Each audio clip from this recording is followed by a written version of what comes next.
Welcome to another video and welcome to 5th generation hobby shop. Shout out po pala kay Sir Mark Joseph ng Bataan. Sir, unit nyo po, Glock 17 Gen 4 Biomarex airgun pistol. Ito yung kanyang box. Ayan, airgun caliber 4.5mm, Glock Perfection, officially licensed by Glock Umarex brand. Glock 17 Gen 4. Okay, buksan natin. Kasama na po yung kanyang sa maintenance manual. Tapos, ito naman po yung sa user manual. Okay, unit. Tignan natin yung mga kasama. May kasama na po siyang bala. 200 shots. Yung Allen, at may kasama siyang backstrap. May backstrap dalawa. Sa Gen 5 walang backstrap. Sa Gen 4 may backstrap.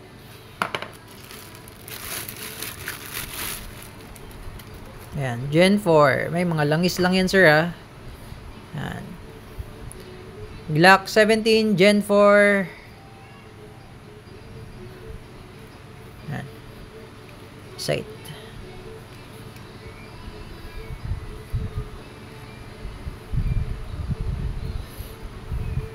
Factory oil.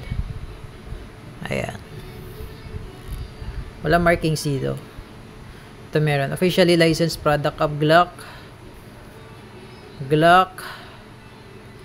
Ayan. Ito yung Gen 4. Para siyang airsoft, no? Pero airgun po ito. Tsura ng airsoft. Ito yung magazine niya. Ang capacity ng magazine niya ay ilan ba to? 18 rounder. And magazine. Gen 4. Glock 17 Gen 4 airgun. Okay, ang meron din tayong available na Gen 5. Pakita ko lang. Yan yung Gen 4. Ito yung Gen 5. Yung Gen 5, yan, may markings naman, Glock 17, yan, Gen 5. Sa Gen 5, may, ano siya, may serrations sa harap. Sa Gen 4, wala. Yan. Ito lang sa rear, yung serrations. Sa Gen 5, meron. Yan. Tapos sa Gen 5, medyo pa-curve na yung dulo. Sa Gen 4, straight square lang. Yan. Sa Gen 4, may groove. Finger groove. Sa Gen 5, straight. Sa Gen 4, merong finger groove. Si Gen 4, merong backstrap. Si Gen 5, wala. So, yun. Unit ni Sir. Pangalan, sir? Mark Joseph, Bataan. Airgun. Lagyan natin siya ng CO2 tong magazine. Okay, sa paglalagay naman po ng CO2, meron siyang lock yung mag base. Slide nyo lang to. Bali push mo lang to. Tapos slide mo lang tong mag base. Yan, makikita nyo na po dyan yung screw.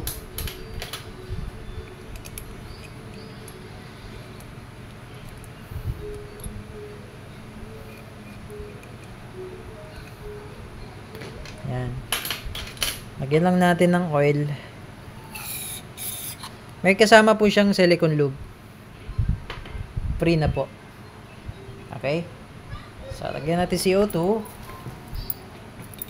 Pasok lang. Tapos, kailangan po nakalapat lang yung thread. So, gamit lang muna ng kamay. Tapos, tsaka nyo siya gagamitan ng Allen. Kasi pag hindi nakalapat yung thread, pwede nyang kainin yung thread. Ayan, tapos, sigpit lang. Mabilis. Ayan. Saktong pihit lang po. Okay. Saktong pihit lang. Huwag sobrang higpit. Tapos balik nyo lang yung mag base. Ngayon, lalagyan natin siya ng bala. So ayan, makikita nyo po meron siyang butas dyan. Part na yan. Diyan natin ipapasok yung bala.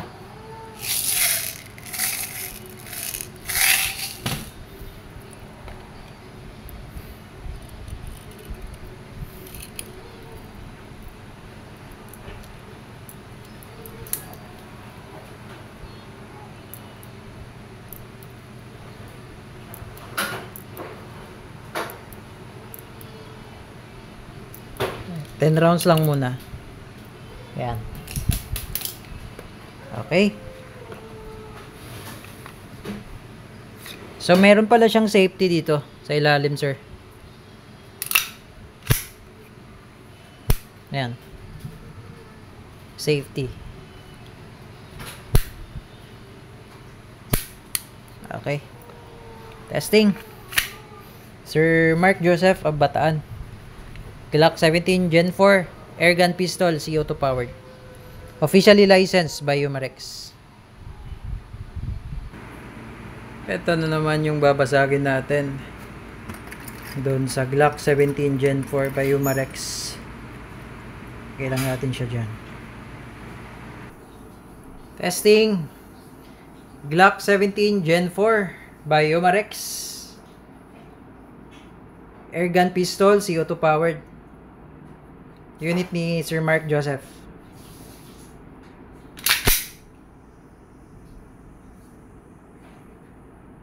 Firing.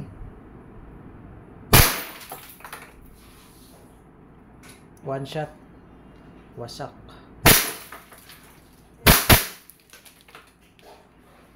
Lakas. Pwede siya mag-double tap.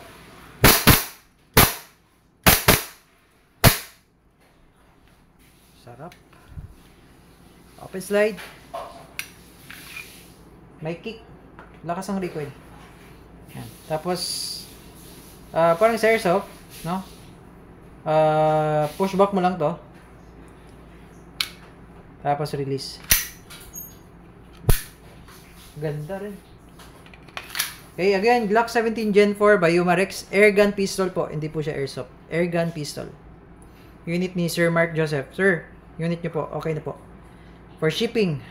By the way, ito sa Glock, sir, kailangan medyo lakasan mo lang yung pagsalpak.